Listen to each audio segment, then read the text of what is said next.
আচ্ছা, এত বছরে তুমি একবারও দেশে এলে না কেন? কারণ ছিল। না, মানে যোগাযোগ তো রাখতে পারতে। একই প্রশ্ন আমিও আপনাকে করতে পারি। মাসুদ আঙ্কেল তো আমার বাবার ছেলেবেলার বন্ধু ছিলেন, তো সেই হিসেবে আমি তো আপনাদের ছেলের মতো নাকি। তা তো অবশ্যই। তা যদি অবশ্যই হয়, তাহলে গত 10টা বছর আমার সঙ্গে আপনারা যোগাযোগ রাখেননি কেন? আমি মরে গেছি না বেঁচে আছি সেটা জানা আপনাদের দায়িত্ব ছিল না? হুম, তা নিশ্চয় ছিল। দায়িত্বটা পালন করেননি। কেন করেননি সেটাও আমি জানি। কি জানো? না, সেটা আপনাকে আমি বলবো না।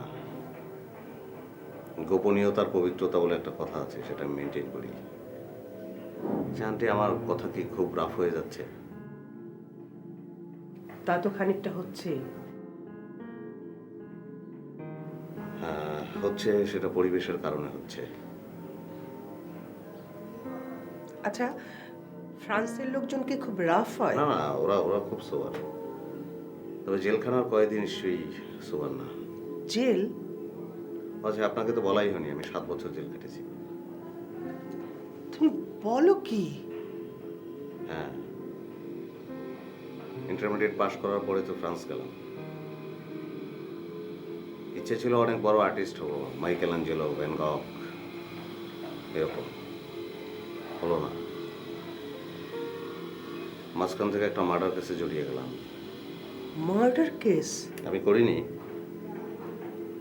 কোনোভাবে জড়িতও ছিলাম না, কিন্তু কপাল খারাপ থাকলে যেটা হয়, ধরে নিয়ে গেল, রায় হলো 7 বছর জেল।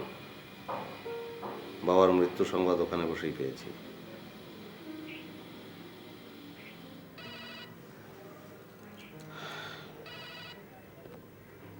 আমি একজন কয়েদি। আমাকে আপনি এভাবে দেখলেই আমার জন্য ভালো হবে, আপনার জন্য ভালো হবে। হ্যাঁ, আন্টি আপনার ফোন।